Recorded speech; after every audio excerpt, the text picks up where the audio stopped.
اهدنا الصراط المستقيم صراط الذين أنعمت عليهم غير المغضوب عليهم ولا الضالين إن الله وملائكته يصلون على النبي يا أيها الذين آمنوا صلوا عليه وسلموا تسليما اللهم صل على سيدنا ومولانا محمد معدن الجود والكرم وآله وصحبه وبارك وسلم والحبيب الذي ترجى شفاعته لكل هول من الأهوال مقتحم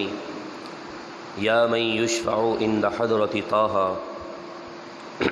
اشفع لنا يا أوجه الشفعاء نظرت إلى بلاد الله جمعا كخردلة على حب اتصالي مولاي صلي وسلم دائما أبدا على حبيبك خير الخلق كلهم۔ خالق کائنات کا بے حد کرم ہے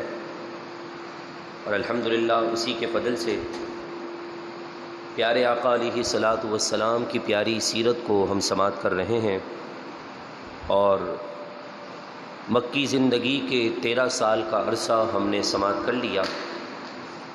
اور ساتھ ہجرت کے پہلے سال میں ہونے والے واقعات، اور پھر اس کے بعد ہجرت کا دوسرا سال کہ جس کے اندر غزوات اور سرایا کا دور شروع ہوا، اور سب سے پہلی جو طویل اور بڑی مشہور غزوات میں سے پہلی جو غزوہ ہوئی، جنگ ہوئی، وہ بدر کے میدان میں رمضان المبارک کے مہینے میں ہوئی۔ 2 ہجری شعبان المعظم کے مہینے میں اللہ تبارک و تعالیٰ نے مسلمانوں پر روزے فرض کیے کہ اب مسلمانوں تم پر ماہ رمضان کے روزے فرض ہیں، جس طرح دوسرے پارے کے اندر ارشاد ہے یا ایھا الذین آمنوا کتب علیکم الصیام کما کتب علی الذین من قبلکم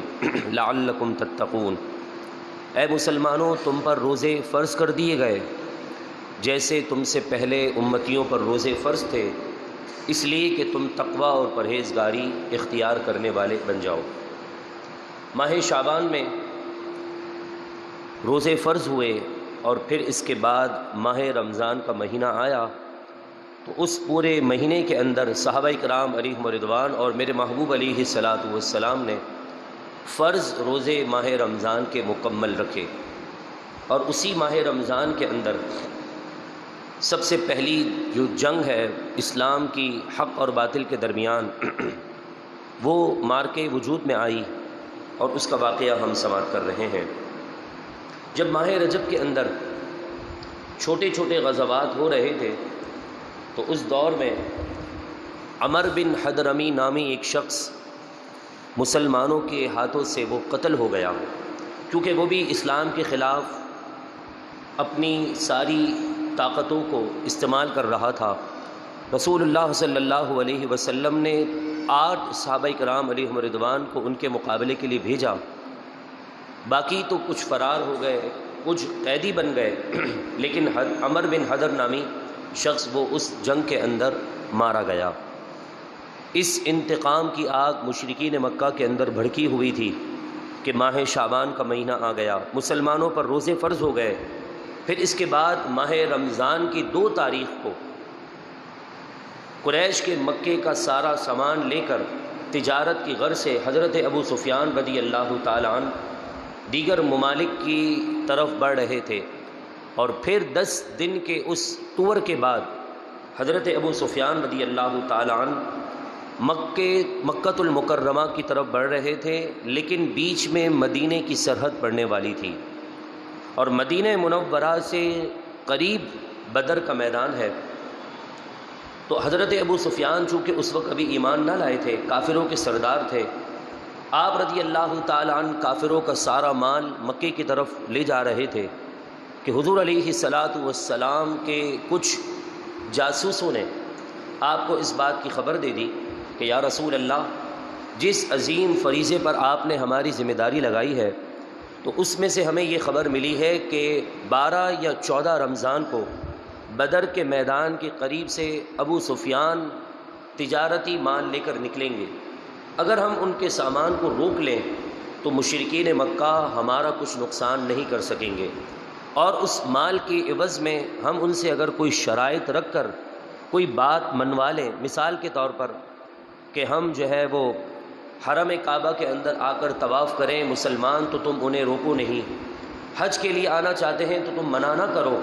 اس طرح کی اگر ہم نے شرائط رکھ لی تو یقیناً وہ اپنے اس مال کے لینے کے بدلے میں ہماری شرائط کو قبول کر لیں گے۔ رسول اللہ صلی اللہ علیہ وسلم کو یہ رائے پسند آئی، آپ نے فوراً اعلان کیا کہ چلو ابو سفیان کے قافلے کا تعقب کرتے ہیں اور اسے اپنے ہاتھ میں لے لیتے ہیں اور کچھ باتیں مشرکین مکہ سے منوا لیں گے۔ لیکن ابو سفیان کو اس بات کی خبر ہو گئی، اس نے فوراً ایک آدمی کو مکۃ المکرمہ کی طرف بھیجا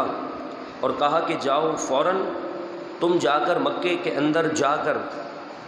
ابو جہل اور بڑے بڑے مشرکین مکہ کے سرداروں سے کہہ دو کہ تمہارا مال داؤ پر لگ چکا ہے، محمد اور اس کے اصحاب صلی اللہ علیہ وسلم و رضی اللہ تعالی عنہ، محمد اور اس کے اصحاب تمہارے مال کے در پہ ہو گئے ہیں اور وہ تمہارا مال اپنے قبضے میں کرنا چاہتے ہیں، اس لیے جتنا جلدی ہو سکتا ہے اپنے مال کی حفاظت کے لیے فوراً پہنچ جاؤ۔ حضرت ابو سفیان نے دمدم نامی ایک شخص کو مکے کی طرف روانہ کیا اور اس نے اپنے اونٹ کو لے کر تیز رفتار دوڑتا ہوا مکے کی حدود میں داخل ہوا، اور اس نے اپنی سواری کے ناک کان کاٹ دیا اور اپنے اس اونٹ کے کجاوے کو الٹ دیا اور اپنے کپڑے پھاڑ دیے، اور یہ اس بات کی طرف نشاندہی ہے کہ ہنگامی اجلاس ہونے والا ہے یا کوئی ہنگامی کام ہونے والا ہے، فوراً تیار ہو جاؤ۔ یہ مکے کی گلیوں میں پھرتا رہا اور کہنے لگا، اے قریش مکہ، اپنا قافلہ تجارت بچا لو، اپنا قافلہ تجارت بچا لو، تمہارا مال ابو سفیان کے ساتھ ہے اور محمد اور اس کے اصحاب تمہارے مال کے در پہ ہو گئے ہیں، لہذا میں اپنے جھوٹے خداؤں کی قسمیں کھاتا ہوں، وہ تو اپنے سچا خدا سمجھتا تھا، میں اپنے معبودوں کی قسم کھا کر کہتا ہوں کہ محمد اور اس کے اصحاب یہ گمان کر رہے ہیں کہ وہ تمہارا مال لے لیں گے، بچاؤ بچاؤ، فریاد فریاد، اس نے چیخنا بلند کر دیا اور چیخ و پکار مکے کی گلیوں کے اندر اس نے مچانا شروع کر دیا۔ جب سارے لوگوں نے اپنا یہ سارا مال پھنستا ہوا دیکھا تو کوئی تلوار لے آیا، کوئی نیزے لے آیا، کوئی ساز و سامان لے آیا کہ فوراً قافلہ تیار کرو اور شام تک نکلو تاکہ ہمارا مال محفوظ رہے اور کہیں ایسا نہ ہو کہ لاکھوں کا سامان مسلمانوں کے ہاتھ نہ لگ جائے۔ اس ترتیب سے مسلمانوں کے خلاف بہت بڑا لشکر تیار ہو گیا، جس کی سرداری کے اندر ابو جہل اور اس کے کافی ساتھی، اور پھر اس کے ساتھ ہی بڑے بڑے قریش مکہ کے جو علاقے تھے وہاں کے سردار بھی اس جنگ کے اندر مسلمانوں کے خلاف استعمال ہونے کے لیے اپنے لوگوں کو تیار کرنے لگے۔ شام تک 1000 بندوں کا قافلہ تیار ہو گیا۔ 13 رمضان المبارک شام کے وقت یہ بدر کی طرف نکلتے ہیں ابو سفیان کے قافلے کو بچانے کے لیے۔ ادھر رسول اللہ صلی اللہ علیہ وسلم اپنے ساتھیوں کے ساتھ ابو سفیان کا وہ تجارتی جو قافلہ تھا اس کو اپنے قبضے میں لینے کی کوشش کر رہے ہیں، لیکن اللہ تبارک و تعالیٰ کو کچھ اور ہی منظور تھا۔ سورہ انفال کی آیتوں میں اللہ تبارک و تعالیٰ نے فرمایا کہ اے مسلمانوں، تمہارا یہ ارادہ تھا کہ تم ابو سفیان کے قافلے کو اپنے قبضے میں لے لو، مگر میرا رب یہ چاہ رہا تھا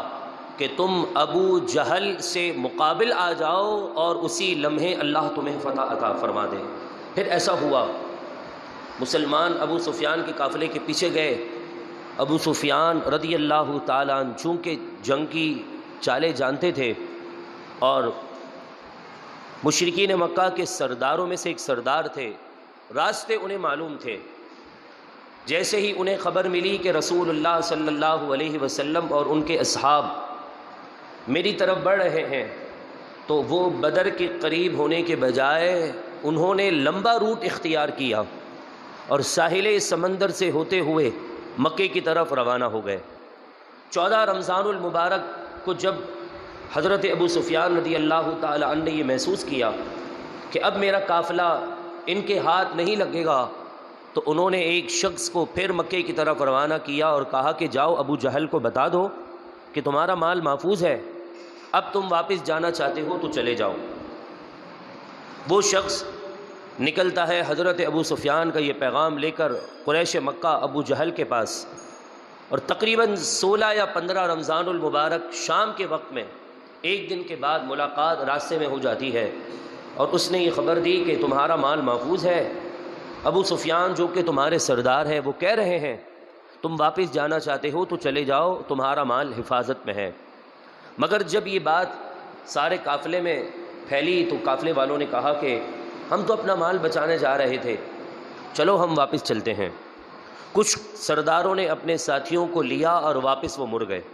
لیکن اسی لمحے ابو جہل نے ایک نئی چال چلی اور کہنے لگا کہ دیکھو اب ہم اتنا بڑا لشکر لے کر نکل تو چکے ہیں، پتہ نہیں بعد میں موقع لگے یا نہ لگے، آنن فانن اتنا بڑا لشکر تیار ہو سکتا ہے کہ نہیں ہو سکتا، لہذا ایک کام کرتے ہیں بدر جاتے ہیں، وہاں 3 سے 4 دن رکیں گے، اور بدر کے قریب ہی مدینہ ہے تو ہم وہاں پر جا کر اپنی عیش و عشرت والی زندگی 3 سے 4 دن گزاریں گے، وہاں ناچ گانے کریں گے، عورتوں کو نچائیں گے، شراب پئیں گے، موج مستی کر کے واپس آ جائیں گے۔ ہمارا وہاں تک جانا ہی مسلمانوں کے اوپر رعب قائم کر دے گا، اور پھر وہ کبھی بھی ہم سے لڑنے کی طاقت نہیں رکھیں گے۔ یہ کہہ کر دیگر سرداروں نے کہا کہ بات تو ٹھیک ہے، آج پھر ہمارے مال کو پکڑ رہے ہیں، کل واپس ہمارے مال پر قبضہ کرنے کی کوشش کریں گے، پرسوں ہمیں تکلیف دیں گے، تو کیوں نہ ہو ابو جہل کی اس بات کو مان لیا جائے۔ سارے لشکر والے جو واپس گئے سو گئے، یہ سارا لشکر جو ہے وہ مکے کی یعنی بدر کی طرف بڑھنے لگا، اور بدر پہنچتے ہی انہوں نے پانی والی جگہ پر اپنا پڑاؤ ڈال دیا۔ اور اگر اللہ تعالیٰ آپ کو بھی بدر کے میدان کی زیارت نصیب کرے، آج تو ایک اچھا سا میدان اور ایک علاقہ آباد ہو گیا ہے، مگر اس زمانے میں پانی کا وہاں پر 2 یا 3 کنویں تھے جو انتہائی کڑوے پانی تھے، وہ ایک طرف تھا، اور ایک جو میٹھا پانی کا کنواں تھا وہ دوسری جانب تھا۔ کافروں نے اس ٹھنڈے اور میٹھے پانی کے کنویں کے قریب اپنے خیمے لگا لیے، اور جو کھارا پانی تھا، نمکین پانی، اس کنویں کے اطراف کے اندر جو زمین تھی وہ انتہائی نرم تھی، یعنی جس طرح دلدل نما ہوتی ہے، اور آپ کو پتہ ہے کہ اگر دلدل میں پاؤں رکھیں تو وہ دستہ چلا جاتا ہے، یا آپ یہ سمجھ لیں وہاں ریت بہت ساری تھی جس کی وجہ سے پاؤں انسان کا وہاں ٹک نہیں سکتا تھا، سلپ ہونا شروع ہو جاتا تھا۔ پھر بھی انسان اپنے آپ کو کنٹرول کر لے، مگر جانور تو آپ کو پتہ ہے اس کے پاؤں دھنسنا شروع ہو جاتے ہیں۔ رسول اللہ صلی اللہ علیہ وسلم کے پاس کچھ تلواریں، کچھ اونٹ، کچھ گھوڑے تھے۔ اب وہ وہاں پہنچے تو دیکھا کہ کافروں نے پہلے ہی وہاں جگہ پر اپنا پڑاؤ ڈال لیا ہے، مسلمانوں کے حصے کے اندر ایسی جگہ آئی ہے جہاں پاؤں بھی ٹھیک طور پر رکھ نہیں سک رہے۔ اب بڑے پریشان ہوئے، وضو کے لیے پانی نہیں، غسل کے لیے پانی نہیں، افطار کے لیے پانی نہیں، سحری کے لیے پانی نہیں، جانوروں کو کیا پلائیں گے، کیا کھلائیں گے، بڑے پریشان تھے۔ قرآن فرماتا ہے شیطان نے اس لمحے کا فائدہ اٹھایا اور مسلمانوں کے سینوں میں اور دلوں میں وسوسے ڈالنا شروع کر دیے۔ اس نے کہا کہ تم کہتے ہو کہ تم حق پر ہو، اور دیکھو تمہارے پاس تو پانی پینے کے لیے بھی نہیں ہے، اور وہ دیکھو کافر ہے، اتنے سارے خداؤں کو مانتے ہیں، تمہارے بقول وہ حق پر بھی نہیں، اس کے باوجود بھی ان کے پاس پانی بھی ہے، اچھی زمین بھی ہے، اتنے سارے جانور بھی ہیں، روزانہ 10 اونٹ وہ ذبح کرتے ہیں اور اپنے ان لشکر والوں کو کھلاتے ہیں، تو تمہارے پاس تو کھانے کے لیے بھی نہیں، پینے کے لیے بھی نہیں۔ ایک ایک کھجور پر 2 صحابہ کرام علیہم رضوان افطار کر رہے تھے، سحری کر رہے تھے۔ یہ منظر اگر آج ہمارے اوپر آ جائے کہ ایک کھجور مل جائے اور وہی سحری ہو، وہی افطاری ہو، اور اس ایک کھجور کے اندر 2 افراد کھائیں، تو یقیناً شاید ہماری زبان نہ جانے کیا کیا بک بک شروع کر دے گی، لیکن صحابہ کرام علیہم رضوان کی زبانوں پر اف تک بات نہ تھی، تبھی تو بدری صحابہ کرام علیہم رضوان کو بڑا مرتبہ اور مقام ملا ہے۔ پھر اس کے بعد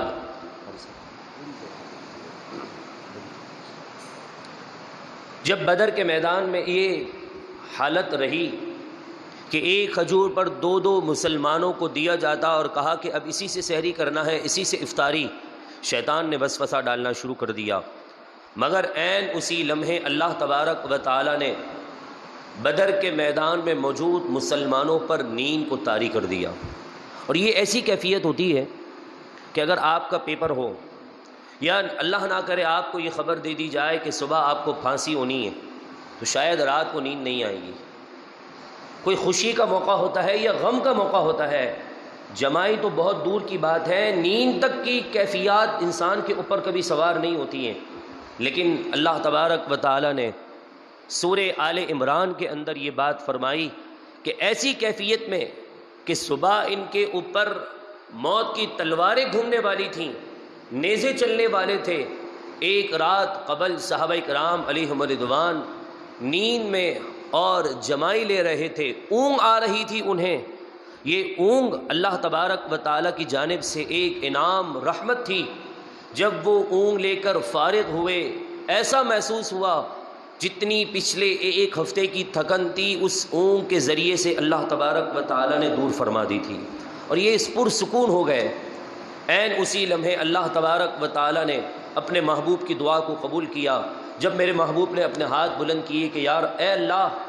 اگر آج یہ بدر میں چند مسلمان آئے ہوئے ہیں، اگر یہ آج اس جگہ پر شہید ہو گئے، یقیناً ان کا مرتبہ اور مقام تو تیری بارگاہ میں بلند ہو چکا ہے۔ اگر یہ آج اس دنیا کے اندر اس خطے پر شہید ہو گئے تو قیامت تک تیرا نام لینے والا زمین پر کوئی نہ ہوگا، اور پھر تا صبح قیامت اس وقت تک تیرے محبوب کی امت ختم ہو جائے گی۔ رسول اللہ صلی اللہ علیہ وسلم کی یہ دعا اللہ تبارک و تعالی نے قبول فرمائی، آپ کو خوشخبری عطا کر دی گئی۔ حضرت جبریل آئے، آپ کو خوشخبری عطا فرمائی اور کہا کہ پیارے حبیب آپ غمزدہ نہ ہوں، اللہ تبارک و تعالی آپ ہی کو فتح عطا فرما دے گا۔ اور پھر قرآن مجید فرقان حمید کی آیت کا نزول ہوا، سورہ آل عمران کی آیت ہے وَلَا تَحْزَنُوا، اے مسلمانوں غم زدہ ہونے کی ضرورت نہیں ہے اور سستی بھی نہیں کرنی ہے، وَأَنْتُمُ الْأَعْلَوْنَ، تم ہی غالب رہو گے، ان کنتم مؤمنین، اس لیے کہ تم نے رسول اللہ کی غلامی کو قبول کر لیا ہے۔ صحابہ کرام علیہم رضوان جنگ سے ایک رات قبل اونگ رہے تھے، پرسکون ماحول تھا۔ عین اسی لمحے اللہ تبارک و تعالی نے آسمان سے بارش کو نازل کر دیا۔ اور آپ کو پتہ ہے اگر کہیں مٹی ہو، ریت ہو اور پانی کا ریلا آئے تو ساری مٹی جو ہے وہ آگے کی طرف نکل چلتی ہے۔ وہ ساری مٹی پانی کے ریلے میں بہتی ہوئی نیچائی کی طرف جانے لگی، جہاں پر کافروں کے لشکر موجود تھے۔ وہ سارا کیچڑ بن کر کافروں کے خیموں میں چلا گیا، اور وہ زمین جس پر مٹی مٹی تھی وہ ساری مٹی صاف ہو گئی۔ اللہ تعالیٰ نے جنگ سے پہلے ہی مسلمانوں کو صاف ستھری جگہ بھی عطا فرما دی۔ اور صحابہ کرام علیہ رضوان کہتے ہیں وہ پانی جو آسمان سے نازل ہوا اتنا ٹھنڈا اور ایسا میٹھا، گرمیوں کا رمضان تھا، کہا ایسا ٹھنڈا اور ایسا میٹھا پانی تھا، اللہ نے اپنے محبوب کے صدقے سے ہمیں عطا کیا۔ ہم نے غسل بھی کیا، وضو بھی کیا، جانوروں کو بھی پلایا، خود بھی سیر ہو کر پیتے رہے، اور پھر وہ اس ٹھنڈے پانی کی مٹھاس میں اور مزید اضافہ ہوتا رہا۔ پھر کس طرح اللہ تبارک و تعالیٰ نے اپنے محبوب کے غلاموں کو فتح عطا فرمائی۔ انشاءاللہ العزیز اگلے جمعۃ المبارک کو انہی لمحات میں ہم ان باتوں کو سماعت کریں گے۔ دعا کریں اللہ تبارک و تعالی ہمیں اس مہینے کا استقبال، اس مہینے میں کثرت کے ساتھ محبوب علیہ الصلاۃ والسلام کی رضا والے کام کرنے کی توفیق عطا فرمائیں۔ میرے پیارے اور محترم بھائیوں، 12ویں شب کو انشاءاللہ العزیز ہماری اسی مسجد میں نور مصطفیٰ کانفرنس بعنوان جن مالکوں کا ہم کام کرتے ہیں وہ ہمیں بے آسرا نہیں چھوڑتے، اس عنوان کے تحت خصوصی درس قرآن پاک ہوگا۔ آپ سے گزارش ہے اپنے گھر کی خواتین کو ضرور لے کر آئیں۔ اس محفل کی خاصیت یہ ہے کہ بال مبارک شریف بھی موجود ہوں گے، اور سب سے بڑی خاصیت یہ ہے کہ لاکھوں لاکھ درود و سلام کا تحفہ حضور کی بارگاہ میں پیش کیا جائے گا سمجھانے کے لیے۔ اگر کسی کے یہاں مہمان بنتے ہیں تو تحفہ ضرور لے کر جاتے ہیں۔ رسول اللہ کی ولادت کی رات ہم رسول اللہ کے مہمان بنیں اور درود پاک کا تحفہ لے کر نہ آئیں بڑی شرمندگی کی بات ہوگی۔ لہذا آج سے آپ کم از کم 500 یا 1000 مرتبہ صلی اللہ علیہ وآلہ وسلم پڑھنا اپنا معمول بنائیے۔ جتنا درود پاک آپ پڑھ سکتے ہیں پڑھیں اور اسے جمع کریں، پورا مکمل طور پر کاؤنٹ کر کے بڑی رات سے پہلے یا پھر اس رات کے آنے تک آپ ہمیں جمع کروا دیں، انشاءاللہ پھر وہ ایصال ثواب حضور کی بارگاہ میں پیش کیا جائے گا۔ ہاتھ اٹھا کر دعا کریں، اللہ تعالیٰ اس مہینے کے استقبال میں خوش ہونے والوں کو دونوں جہاں کی برکتوں سے مالا مال فرمائیں۔ گفتگو کے دوران کوئی بات کوئی جملہ جس سے توبہ لازم ہو رب کائنات معاف فرمائیں۔ میرا اور آپ کا حامی و ناصر ہو۔ وما علینا الا البلاغ۔